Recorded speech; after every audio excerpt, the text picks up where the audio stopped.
Pernah nggak sih kamu merasa hari berlalu begitu cepat, sampai-sampai ibadah yang paling penting di pagi hari terlewatkan? Di adegan ini, kita melihat Abdul Muiz, seorang pemuda baik hati seperti kita semua, sedang dilanda rasa kecewa.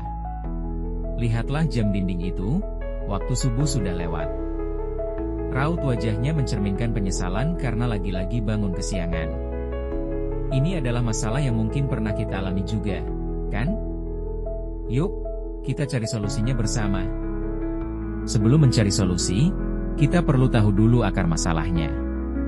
Ibarat seorang detektif, kita perlu mengidentifikasi tersangka utama penyebab Abdul Muiz sering ketinggalan subuh. Di depan layar laptop, Abdul Muiz mencoba menganalisis, apakah karena tidurnya terlalu nyenyak, kurang motivasi, atau mungkin jadwal tidur yang kurang teratur? Dengan mengidentifikasi penyebabnya, kita bisa mencari solusi yang lebih tepat sasaran. Kamu juga bisa coba merenungkan, apa ya yang sering membuatmu kesulitan bangun subuh? Setelah tahu tersangkanya, kita mulai mengenali pola-polanya. Coba perhatikan visual ini. Ada alarm yang terus berdering tapi tak dihiraukan, kebiasaan tidur larut malam yang jadi lingkaran setan, dan akhirnya, waktu subuh pun terlewat. Pola-pola ini seringkali tanpa sadar kita ulangi. Dengan menyadari pola-pola ini, kita selangkah lebih maju untuk memutusnya.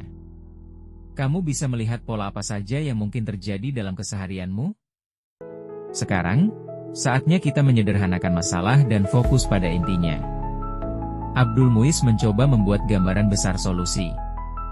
Intinya bukan cuma sekadar bunyi alarm, tapi bagaimana caranya agar dia benar-benar terbangun dan beranjak dari tempat tidur tepat waktu.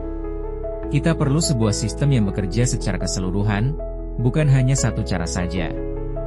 Ini seperti membangun fondasi yang kuat agar kita tidak mudah terjatuh lagi. Inilah langkah konkret pertama, merancang sistem pembangun. Abdul Muiz mulai mengatur beberapa alarm di ponselnya.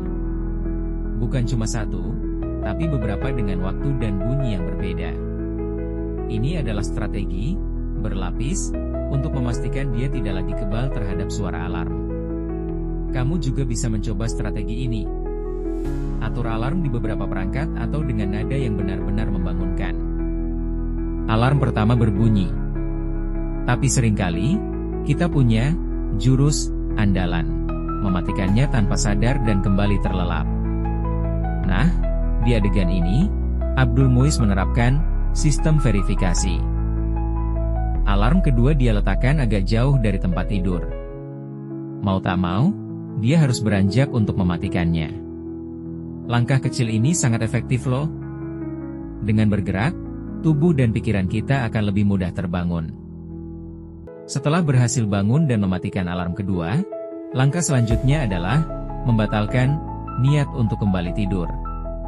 Abdul Muiz segera menuju kamar mandi untuk mengambil air wudhu. Selain sebagai persiapan ibadah, air wudhu juga memberikan kesegaran dan membuat kita lebih fokus. Ini adalah cara yang ampuh untuk mengunci diri agar tetap terjaga. Alhamdulillah. Kita lihat Abdul Muiz kini bisa menunaikan sholat subuh dengan khusyuk di awal waktu. Semua langkah yang tadi kita rancang akhirnya membuahkan hasil. Cahaya pagi yang lembut menjadi saksi kemenangan melawan rasa kantuk. Semoga kisah Abdul Muiz ini bisa menginspirasi kita semua untuk lebih semangat lagi dalam menjaga ibadah subuh. Ingat, perubahan kecil yang konsisten akan membawa dampak yang besar.